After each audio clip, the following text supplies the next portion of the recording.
truc, ce que montre aussi cette étude, c'est que finalement, il y a eu les licornes avant, quand l'argent était facile, puis ça s'est un peu dégonflé après, hein. Depuis, sur le banking, par exemple, des boîtes comme Revolut ou Conto tiennent, parce qu'effectivement, là, on a effectivement quelque chose derrière.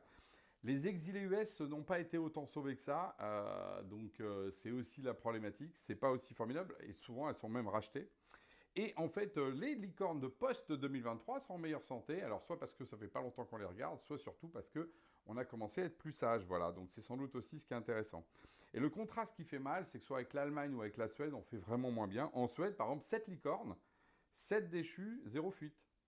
Ah, là, on voit qu'on a une autre logique et qui était beaucoup plus industrielle. Voilà, beaucoup plus effectivement de qualité que de quantité. Mais moi, le contraste que je voudrais mettre aussi, c'est par rapport à la question de cette dimension, vous savez, qui me tient beaucoup à cœur, qui est celle de la souveraineté. Et je voudrais reprendre un autre concept, en plus de la souveraineté, qui est celui effectivement du business, celui des centaures. Hein, les centaures, c'est l'idée tout simplement d'une boîte qui fait 100 millions de revenus récurrents.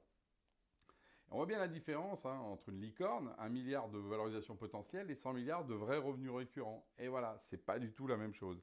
Et si on ajoute la dimension souveraine, alors là, on commence à voir un peu ce qu'on pourrait construire et ce qu'on n'a pas construit.